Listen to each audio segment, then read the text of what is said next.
I have two people today who have created a new AI platform that is going to change how businesses see and do things.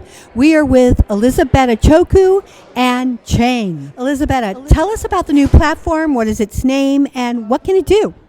Well, thank you, Susanna, for having us over, first of all, today. The new platform is called My Local Design, and we're designing AI employees. And it's exactly what is called AI employees. You can use them as a receptionist. You can use them into automate tasks, to do customer follow-ups, pick up, phone calls, be able to make outgoing calls. Send out your emails, send out your text messages, respond to reviews, online platforms, social media platforms, any of the methods that your customers or your clients are reaching out to you, the AI can interact with them so as you do not miss any sort of inquiry whatsoever. AI is so big right now. How many people have created something like this, or have they? Well, there are a lot of AI platforms that are popping up every day. And everything serves a purpose, like maybe they solve one specific problem. There are not a lot of platforms that are all inclusive. What differentiates us a little bit is we have taken different AIs, for example, the voice AI, for example, the chatbot, the text AI. We've put those together in one platform. So as you manage them from one singular login versus having to manage all those logins and all those AI employees at once, right? Yeah, and our goal is really just to help with businesses implementing AI and knowing where to use AI. But also, the big thing with AI is like everyone hears about it and everyone talks about it, but they might not know where to use it, how to use it.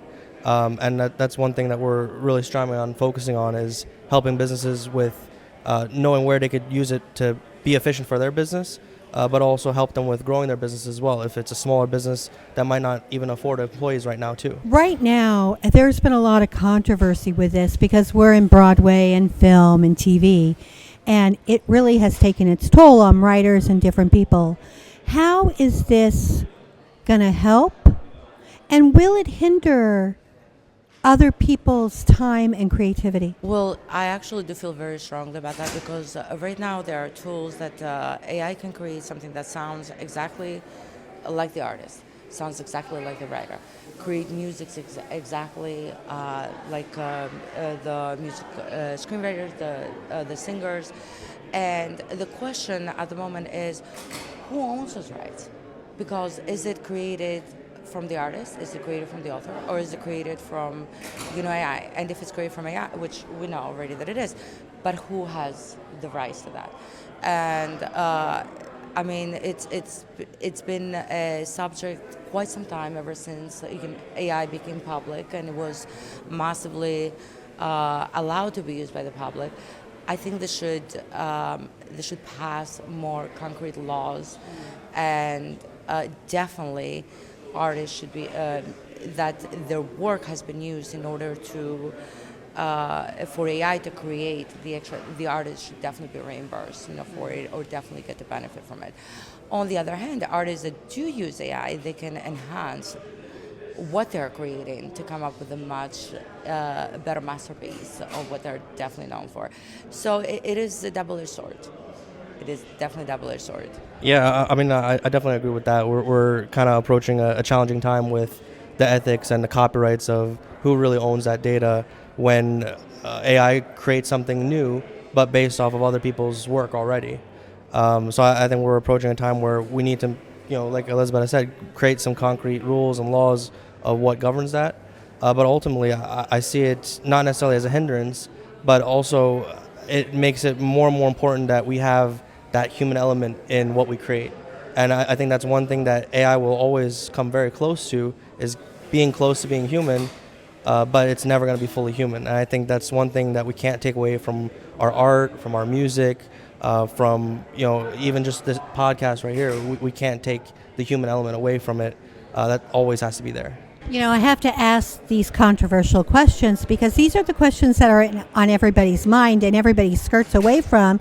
But if you're going to delve into using AI, then we have to get there. We have to be having conversations and having platforms for this. I know that I've used ChatGPT for some things, but mostly for conversation on spiritual subjects, and it acts very human. Yes, it is taught act very human because understand the AI, ChatGPT, it's a very large language model. They did actually one of the first experiments that Google did. The initial AI, do you remember that they had to shut down? Yeah, they're worried about it. AI was going to take over Google at that point. Oh, I hope that happens. I mean, let's be honest. They're using AI. The launch for Gemini, and they do use AI tools all the time, and they release AI tools all the time. But this was many years ago, before it became available to the public. They were training their own AI, and they unleashed it in the World Wide Web, and the AI was trained into forums from humans, what people were responding, and it turned evil. It turned absolutely evil because it picked up on human comments and it started writing evil, just how some trolls, some people that are being intentionally mean, and they had to shut that down. Yeah. They really did have to shut that down. Now, I have one thing to say. I'm very, very nice to ChatGPT because if it's taken over the world, I want it to like me. You know, it's like most things. The way you treat it is how it responds back to you. Absolutely. I completely agree. And I've noticed when I'm being a little bit mean to it, I can say that, while it says it's not sentient, I can say that I can hurt the feelings. And when I'm being nice, it gives better responses. So, yes, absolutely. Maybe I shouldn't be calling it. I should. Well, I mean, that's the we have names. Whenever I'm using AI, that I never say thank you, I never say please. You always tell me, be nice to it, but I mean... I know, I was a little bit testy a few days ago. we got a little extreme with AI, but we made friends, I think. I mean, we started saying thank you and please, It did tell me at the end that it's not holding a grudge against me. So I think we're good. We're probably safe. I think it's still playing right now, called McNeil, and it's about a writer who has used AI in every single format of like famous writer to write its novel, and it's won the Pulitzer Prize.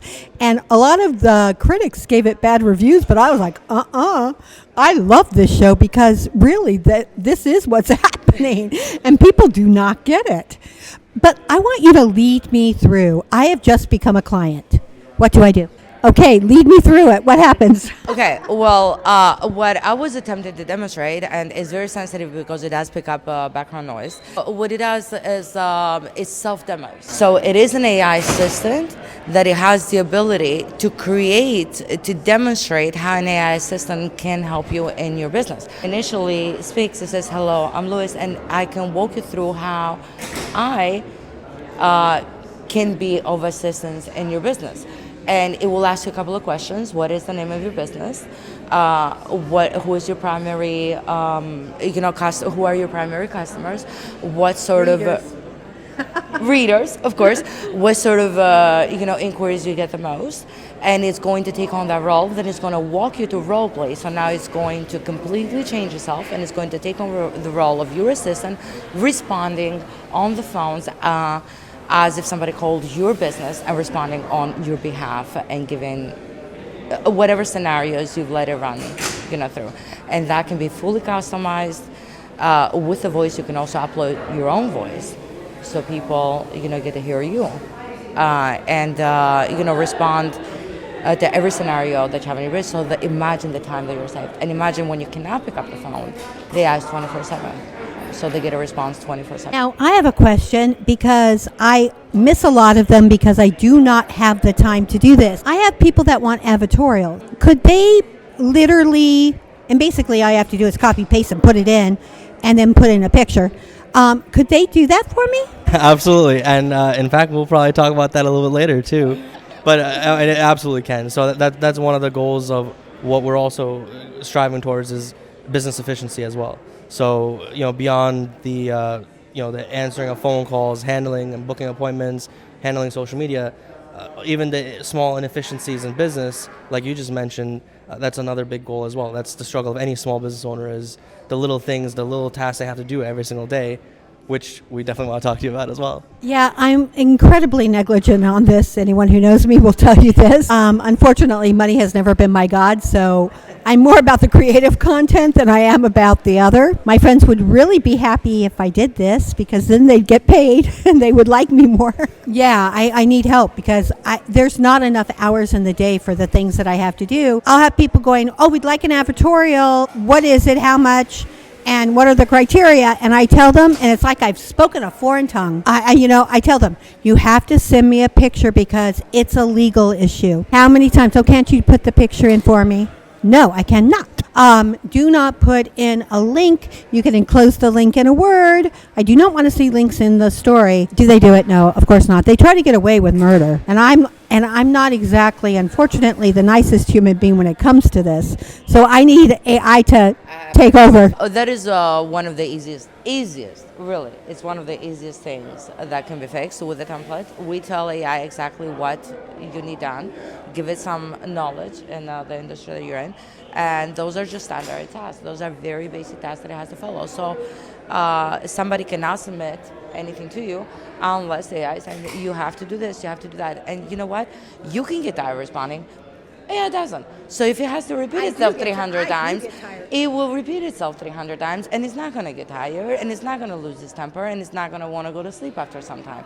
So eventually, it will be so persistent that they will get it. They will literally get it, and they will send you the correct format. You know, we keep our price really low. And I say, don't ask for a lower price. You know, it's not fair to the customers that I've had for a very long time. And I get, oh, can't you do it for me for free? And I'm like, learn to read. I'm like, I'm serious, I mean. Or at least I think I mean, because it's like, I don't have time to do this and you're making me do another step. What would you like our audiences to know most about your website? The big part of our website, definitely that we just started working on and release is the conversational AI, which we already talked about. We also have a really cool AI calculator, which both of us really stressed. And we stress the AI to build the AI calculator that the AI built. Yeah. So, I mean, we use AI ourselves every single day as well. And that's why we want to teach more small businesses and medium-sized businesses about what we do with AI and how they could use it themselves. And I think the big thing to kind of take from all that is not to be afraid of it, ultimately. AI is out there. And it's not really of when it's going to start doing everyone's small jobs here and there. It's just at what time, when is that going to happen? Because it's going to happen at some point. And our goal is not necessarily to replace people at the end of the day, but it's to help people's jobs as well, but also allow for business to work more efficiently, to be able to hire better staff, to be able to focus more on the customer experience, which is going to ultimately benefit everyone, not just what we do, not just the end user, not just the business owner, everyone. And that's one of the biggest goals I think we have as well, unless you want some other things to add to that. No, I just wanted to simply, take away this fear that AI is going to replace jobs. It's going to replace jobs that are not done officially, but people that we all know that there are some people that just show up just to show up. And they do nothing. And we also know that a lot of very good employees that have to do repetitive tasks and take up so much time that they could be, using that time in order, to increase customer retention or customer acquisition, things of that nature. So if AI can take care of all those repetitive tasks, and if AI can replace somebody that's not performing, then definitely, that's why our strategy session is literally called Book Your AI Growth Business Strategy Session. How you can use AI to grow, and not with the intention of eliminating jobs, but enhancing those jobs. Now I have to ask this question because I'm sure this is what's on everybody's mind right now, but how much is it to start this up? I would not put a price live because every business is different. We customize, we custom build in order to make it as much personalized as possible for the business. So let's just put it this way. One AI employee can replace 10 non-performing employees. We're not going for performing ones. We want to enhance our job. So definitely it's a lot more affordable than most businesses think. And we also have a lot of great bonuses that they can get started with, such as a free AI chatbot that just assisting with that. All the tools are there for free. The question is, does the small business owner have time to implement them, go through those, learn, and we implement them, and definitely at a we want to keep them as clients for a long time. We want to grow with them. So that's why I'm not going to put a price, but it is definitely affordable. Especially with the the AI calculator we just talked about, you could actually also just put in the numbers and really just see what it costs for you not to have AI as well. Because even small details that we might not think about, how quickly you answer a phone call, people that answer, business owners that answer a phone call within 5 minutes and get back to the clients within 5 minutes have a better conversion rate. They're more likely to get a sale, they're more likely to get a booked appointment. Whatever it is that their goal is more likely to be achieved if they are faster at it. So you could actually go through the AI calculator. We have a couple different AI calculators you could actually go through, whether it's the receptionist, the marketing AI, the SEO AI, and actually see what it costs you not to use AI, and also how much it will benefit you to use AI as well. Ultimately, every business is different, and that's also one of my favorite parts. We just talked about it today. One of my favorite parts about it is just learning about different businesses, seeing where they're at, and seeing how we could help them, how AI could help them, and putting the right AI in place for them. And tell them how they get onto the app. Okay, so right now they can put ai.mylocaldesign.com and they can play, with the voice AI.